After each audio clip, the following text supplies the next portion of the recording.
In the serene suburban town of Arlington, Virginia, where the pace of life ebbs gently and every lawn looks pristine, dark secrets can fester beneath the surface. The community, known for its upscale homes and perfect families, hides stories of desperation, betrayal, and longing, stories that could shatter the delicate illusion of perfection. In June 2019, the Miller family, Lana, a 60-year-old retired schoolteacher, and her husband Richard, a successful real estate developer, seemed like the embodiment of the American dream. But behind closed doors, their marriage had grown cold and distant. What had started as a strong partnership had evolved into a quiet, emotionless routine. For Lana, it was a slow death of intimacy and connection. For Richard, work became his primary focus, leaving little room for anything else. Enter Dylan Carter, a 26-year-old landscaper who had moved into the neighborhood just a few years prior. With his charm, youth, and energy, Dylan was everything Richard was not. He was attentive, interested, and most importantly, available. What began as innocent conversations between Lana and Dylan soon escalated into something far more dangerous, a love affair driven by passion, obsession, and a thirst for freedom from the mundane.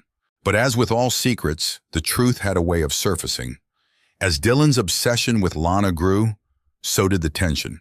And one fateful night, this passion would lead to bloodshed, leaving the quiet streets of Arlington forever tainted by the horror that transpired behind the Millers' pristine front door. This was no ordinary affair. This was an affair that would lead to murder, lies, and a community scandal that no one would ever forget. To outsiders, Lana Miller's life seemed perfect. She lived in a beautiful colonial-style house, surrounded by well-manicured lawns and gardens.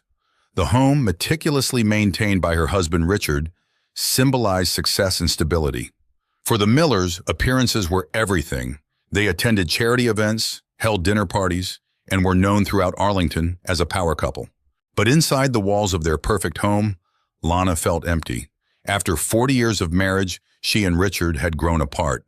Their conversations were short and impersonal, often centered around bills, family matters, or Richard's real estate projects.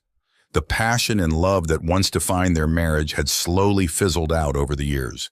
What remained was a relationship of convenience, held together by routine rather than affection. Richard's work consumed him. As a successful real estate developer, he was constantly meeting with clients, managing properties, and chasing new deals. He was rarely home, and when he was, he seemed distant, his mind always elsewhere. Lana had grown accustomed to his long hours, but the loneliness was becoming unbearable. At 60, Lana found herself reflecting on her life.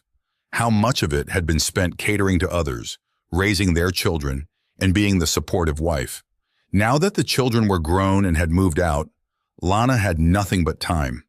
Time to think, time to remember, and time to regret. She missed the days when Richard would come home, sweep her off her feet, and tell her how much he loved her. But those days were long gone. It was during one of her routine gardening days that Lana first met Dylan Carter. Dylan was a landscaper, recently hired to maintain the gardens of the Miller home. At 26, he was young, fit, and charismatic. He had an easygoing demeanor, always quick with a joke or a compliment. For Lana, Dylan's attention was intoxicating. He noticed her in ways Richard no longer did. Their conversations started innocently enough, discussing the garden, the weather, and the neighborhood gossip. But as the weeks passed, those conversations became more personal. Lana found herself opening up to Dylan in ways she hadn't opened up to anyone in years. She told him about her marriage, about how lonely she felt, and how disconnected she was from her husband. Dylan listened intently, offering her sympathy and understanding. For Dylan, Lana was different from the women he usually encountered. She was older, yes, but she had a grace and confidence that drew him in. He found himself fascinated by her stories, her intelligence, and her vulnerability. At first, he told himself that their relationship was just friendly, that he was just being a good listener. But deep down, he knew there was more.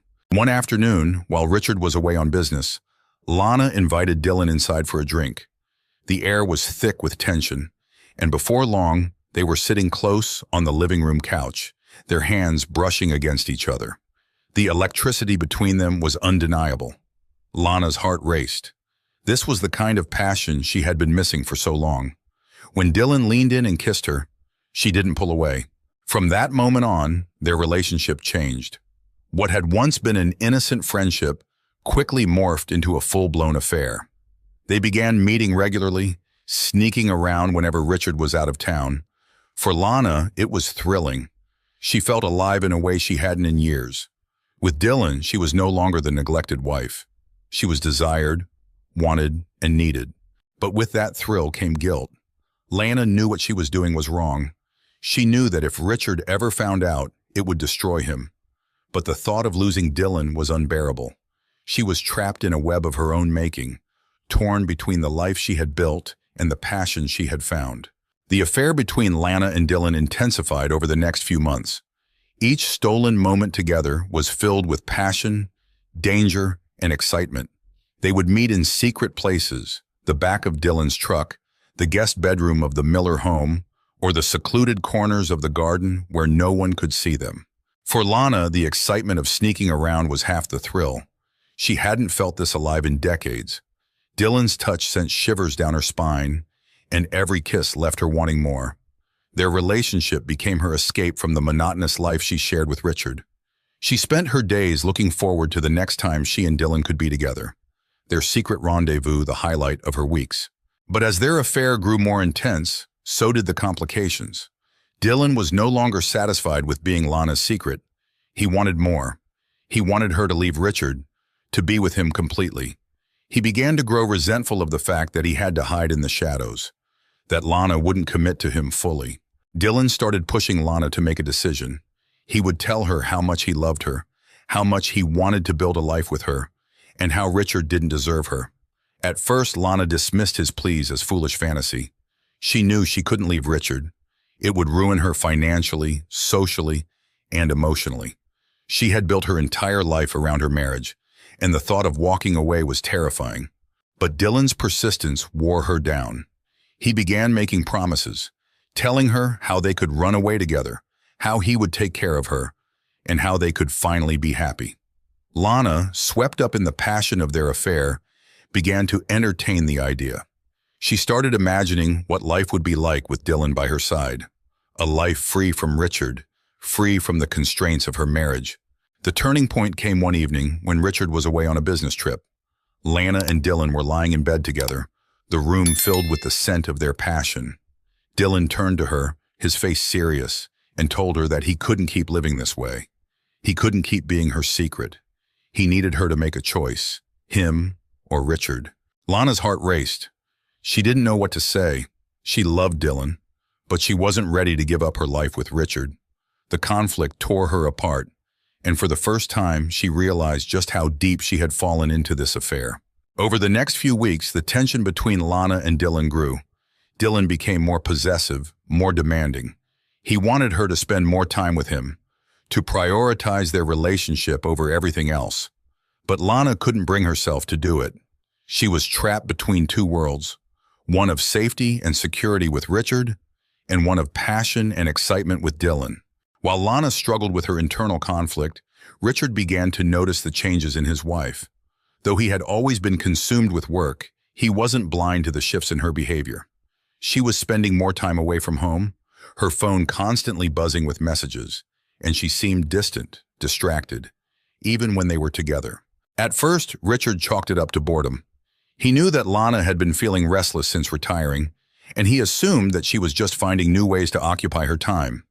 But as the weeks passed, his suspicions grew. Lana was disappearing for hours at a time without explanation. She'd offer vague excuses about running errands or visiting friends, but Richard couldn't shake the feeling that something wasn't right. Her phone, once left unattended without a care, was now always by her side. Every time a notification buzzed, she would quickly glance at the screen and turn it face down. The subtle changes in her behavior were small, but undeniable. Richard's suspicions gnawed at him.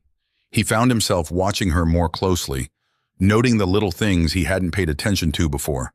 The way she would absent-mindedly smile at her phone, the way she'd rush to shower the moment she came home, or the fact that she was dressing more carefully, even when he knew she wasn't going anywhere important. For years he had been distant, too wrapped up in his work to notice these things, but now they were impossible to ignore. One evening, after Lana had gone out once again, Richard decided to take a closer look. He waited until she was gone, then picked up her phone. It was locked, of course, something she hadn't always done. His heart sank as he realized just how little he understood the woman he had been married to for so many years. But the phone wasn't the only thing that bothered him. As he walked through their home, Richard began to notice other signs that something was amiss. There were receipts from restaurants they had never been to, new lingerie that he had never seen her wear, and, most troubling of all, a lingering scent on her clothes, cologne that definitely wasn't his. He even found a bottle of wine missing from their cellar, one he had been saving for a special occasion, and he knew she hadn't shared it with him. Unable to shake the feeling that something was deeply wrong, Richard hired a private investigator. He needed answers, and he wasn't going to get them from Lana. The investigator, David Jensen, was discreet and experienced, and within a few days he had uncovered more than Richard had bargained for. Jensen followed Lana and reported back with damning evidence. She was meeting someone, Dylan Carter, the young landscaper who had been working on their property. Richard's heart sank when he saw the photos. There was no mistaking the intimacy between them, the way they would steal kisses in secluded spots, the way they held hands like teenagers in love. It wasn't just an affair, it was a full-blown relationship. The betrayal hit him like a tidal wave, leaving him breathless and consumed with rage. But as the anger simmered, Richard found himself grappling with another emotion: guilt. Had his neglect pushed Lana into the arms of another man? For years he had been distant, prioritizing his work over his marriage. Now it seemed that his inattention had driven her to seek comfort elsewhere. Still, knowing that didn't dull the pain of her betrayal. Richard wasn't sure what to do with the information. Confronting Lana seemed inevitable, but he wasn't ready for that yet. He needed to understand the full extent of what was happening, and more than that, he needed to decide how he wanted to handle it. Divorce, exposure, revenge. These thoughts swirled in his mind, but nothing felt right. He wasn't a man who acted on impulse, and he certainly wasn't going to let his emotions dictate his next move. While Richard wrestled with his next steps, the affair between Lana and Dylan continued to escalate. What had begun as a thrilling escape for Lana had now become something much darker. Dylan was no longer content with stolen moments and secret meetings. He wanted more. More of her time, more of her commitment, more of her life. At first, Lana was swept up in the intensity of his passion. Dylan made her feel alive, desired, and youthful in a way she hadn't felt in years. But as his demands grew, so did her sense of unease. He started showing up unannounced, texting her incessantly when she was home with Richard, and pressuring her to leave her husband. His obsession with her was becoming suffocating, but Lana didn't know how to stop it. She was trapped, torn between the thrill of their relationship and the growing realization that it was spiraling out of control. Dylan's behavior became more erratic as time went on. He would call her in the middle of the night, drunk and demanding to see her. He became possessive, jealous, and angry whenever she couldn't meet him. One evening, after a particularly intense argument, Dylan showed up at the Miller home uninvited. Richard was away on business, but Lana was home, and she was terrified that one of the neighbors would see them together. She tried to calm him down, telling him that they couldn't be seen together, but Dylan wasn't listening. His anger boiled over, and he accused her of leading him on, of using him for her own selfish needs. Lana, shocked by the intensity of his rage, began to realize just how dangerous their relationship had become. This wasn't the Dylan she had fallen for. This was someone else entirely, someone who was capable of anything. The next morning, Lana decided that it had to end. She couldn't keep living like this, constantly looking over her shoulder, constantly lying to Richard. But ending things with Dylan wasn't going to be easy. She knew he wouldn't take it well, and she was afraid of what he might do. Still, she had no choice. She had to break free before it was too late. When Lana met Dylan that afternoon, she tried to let him down gently. She told him that it wasn't working, that their affair had become too complicated, and that she couldn't continue living a double life. But Dylan didn't take it well. His face twisted in disbelief and then anger. "You can't just walk away from me," he said, his voice low and menacing. "I gave you everything. You're not going back to that old man. You're mine." Lana tried to reason with him, but it was no use. Dylan's obsession had consumed him, and he wasn't going to let her go without a fight. For the first time, Lana felt truly afraid of him. The tension between Lana and Dylan reached its breaking point on the night of August 10th, 2019. Lana had spent the entire day trying to figure out how to extricate herself from the situation. She knew she couldn't continue the affair, but she also knew that Dylan wasn't going to let her go easily. He had become unpredictable, volatile, and increasingly aggressive. That evening, Richard was once again out of town on business, and Lana was home alone. She had turned off her phone, hoping to avoid Dylan's incessant calls and messages, but the silence was unnerving. She couldn't shake the feeling that something was about to happen, that Dylan wasn't going to give up without a fight. As the night wore on, Lana tried to distract herself with a glass of wine and a book, but her mind kept drifting back to Dylan. What would he do when he realized that she was serious about ending things? Would he expose their affair to Richard? Would he try to ruin her life out of spite? The possibilities swirled in her mind, each one more terrifying than the last. Then, just after midnight, the doorbell rang. Lana's heart leapt into her throat. She knew it was him. She had no doubt that Dylan had come to confront her.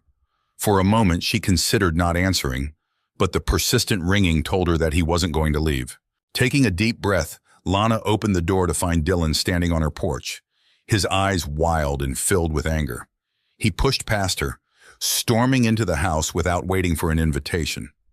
Lana tried to keep her composure, but inside she was trembling with fear. "I told you, you can't just leave me," Dylan said, his voice shaking with fury. "I'm not going to let you walk away from this." Lana tried to reason with him, but Dylan wasn't listening. He grabbed her arm, his grip tight and painful. "I love you, Lana," he said through gritted teeth. "You can't just throw me away like this." Fear coursed through Lana's veins. She tried to pull away, but Dylan wouldn't let go. In the heat of the moment, as they struggled, Lana managed to break free, grabbing a fireplace poker from the hearth. She brandished it in front of her, hoping to scare him off. But Dylan only laughed, a cold, menacing sound. "You think that's going to stop me?" he sneered. But in the next instant, the front door burst open, and Richard appeared. He had returned from his trip early, sensing that something was wrong. What he saw before him, the scene of his wife and her young lover locked in a violent confrontation, pushed him over the edge. Richard lunged at Dylan, and the two men grappled, their fists flying. Lana screamed, begging them to stop, but the fight only escalated. In the chaos, Dylan grabbed the poker from Lana's hands and swung it at Richard, striking him in the side of the head. Richard collapsed to the floor, blood pooling around his body. For a moment, the world seemed to stop. Lana froze, her heart pounding in her chest as she stared in horror at her husband's lifeless form. Dylan stood over Richard, his breath coming in ragged gasps, the fireplace poker still clutched in his trembling hands. Lana's mind raced. This wasn't how it was supposed to end. The weight of what had just happened pressed down on her like a suffocating blanket, and for a few seconds she was paralyzed with shock. Her affair with Dylan had spiraled out of control, and now her husband, her companion of 40 years, was lying on the floor covered in blood. For Dylan, the reality of what he had just done began to sink in. He dropped the poker with a loud clatter, the sound echoing through the silent room. His hands were shaking, his eyes wide with disbelief. "Oh, God," he muttered, staring down at Richard. "Oh, God, what did I do?" But Lana wasn't listening. She rushed to Richard's side, dropping to her knees beside him. She could feel the warm blood seeping through her fingers as she tried to staunch the flow from his head. "Richard," she whispered, tears streaming down her face. "Please, please don't leave me." But there was no response. Richard's chest rose and fell with shallow breaths, his pulse weak and fading. Lana's mind reeled, struggling to process the enormity of the situation. There was no time to waste. She had to get help.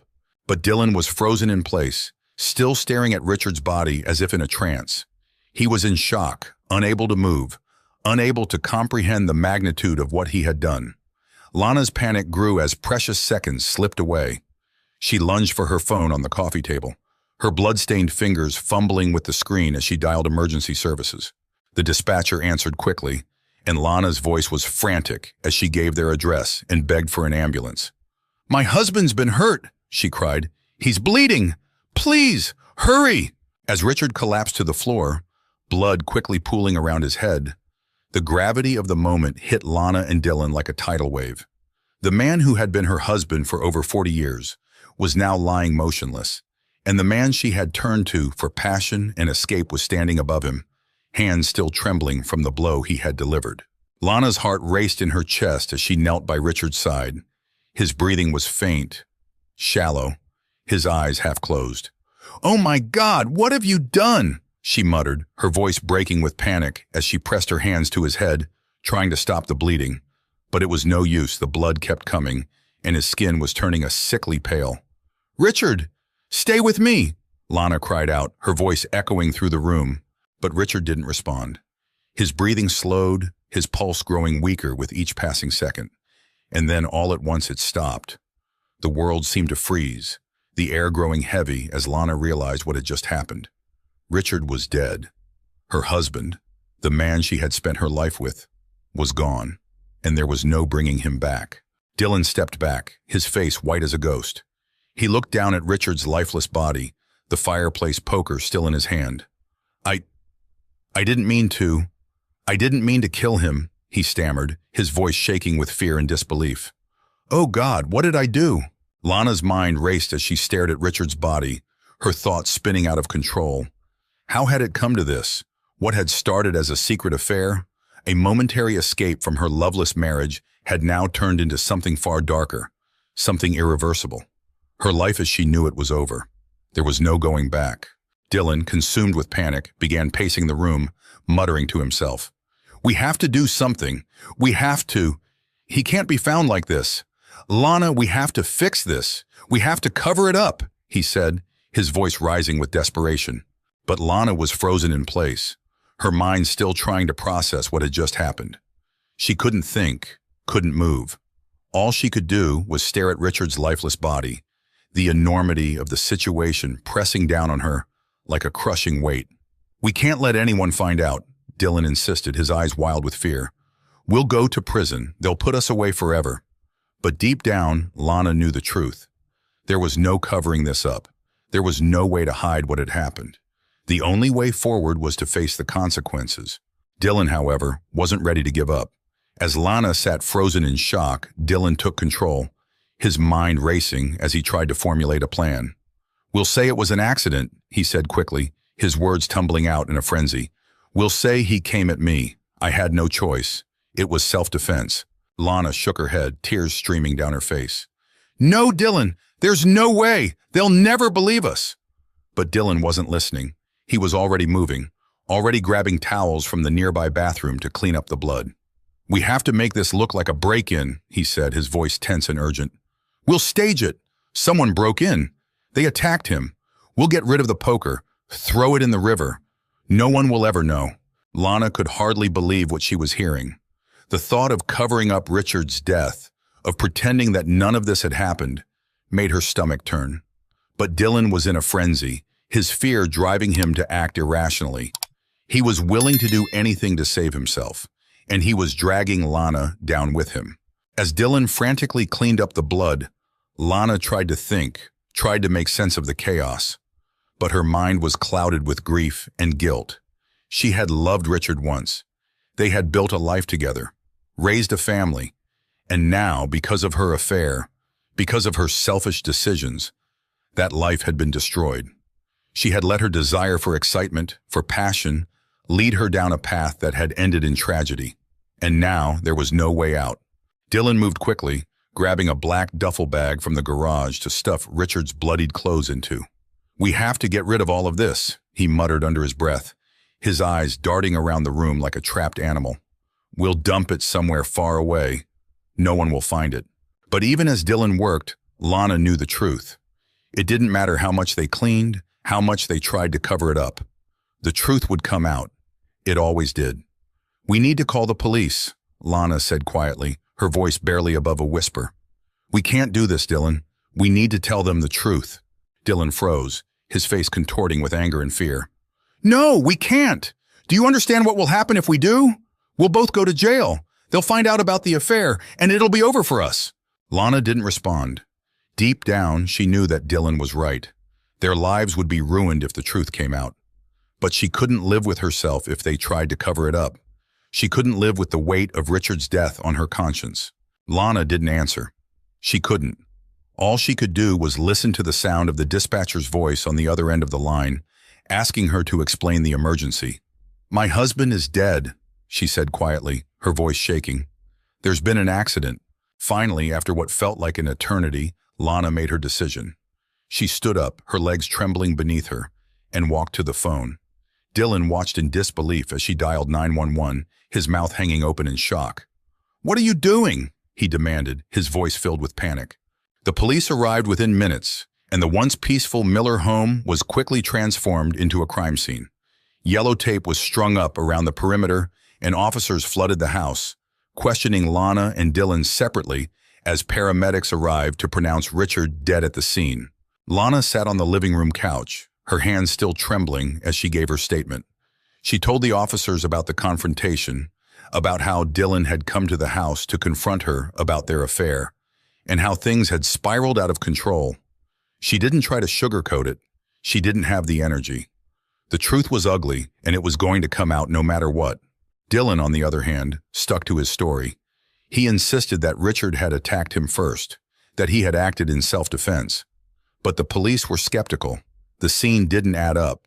The blood spatter, the positioning of Richard's body, and the lack of defensive wounds all pointed to one thing. This wasn't self-defense. This was an attack. As the hours wore on, detectives combed through the house, collecting evidence and piecing together the timeline of events. It didn't take long for them to uncover the affair. Lana's phone, filled with incriminating text messages and photos, was enough to destroy any credibility she and Dylan had hoped to maintain. But even more damning was the discovery of the fireplace poker, hastily thrown into the nearby river. A group of forensic divers recovered it within hours, and the bloodstains on the weapon left no doubt about who had delivered the fatal blow. The case against Dylan was growing stronger by the minute, and the police knew it. Within hours, he was arrested on suspicion of second-degree murder, and Lana, while not formally charged, was taken in for further questioning. The news of Richard's death spread quickly through the tight-knit suburban community. Whispers of the affair, of the violence that had erupted within the walls of the Miller home, quickly circulated among the neighbors. The Miller family, once respected and admired, was now the subject of scandal and gossip. Lana's friends, her social circle, turned their backs on her almost immediately. She was now the woman who had cheated on her husband with a man half her age, and who had indirectly caused his death. For Lana, the reality of what had happened weighed heavily on her. She had destroyed her marriage, her reputation, and now possibly her freedom. But the worst part was the guilt. She couldn't escape the feeling that she was responsible for Richard's death, that if she hadn't pursued the affair with Dylan, none of this would have happened. Dylan's trial commenced in January 2020, and it quickly became a media sensation. The prosecution portrayed Dylan as a young, impulsive man whose obsessive love for Lana led him to commit a heinous act. They argued that Dylan's actions were fueled by jealousy and a desire to control Lana, ultimately resulting in Richard's brutal death. The defense, however, attempted to argue that Dylan had acted out of self-defense during a heated confrontation with Richard. They painted a picture of a troubled love triangle where Dylan felt cornered and lashed out, never intending to kill. They emphasized that Lana had emotionally manipulated both men, causing the situation to escalate beyond control. Lana was called to testify, and her presence in court added fuel to the media fire. She admitted to the affair, explaining how her loneliness had driven her into Dylan's arms. But she expressed deep remorse over Richard's death. Her testimony was painful, as she described the toxic spiral of emotions that led to that fateful night. After weeks of dramatic testimony, the jury found Dylan guilty of second-degree murder. He was sentenced to 25 years in prison, with no possibility of parole for the first 15 years. The court ruled that, while Dylan had not premeditated the murder, his actions were reckless and violent. Lana, though not charged with any crime, faced the consequences in other ways. She became a pariah in her community, abandoned by friends and shunned by neighbors. Her children, devastated by their father's death and her involvement, distanced themselves from her, leaving Lana utterly alone. The trial marked the end of the Millers' once respected standing in their suburban community. and the affair that had begun as a passionate escape became a permanent scar, leaving broken lives in its wake.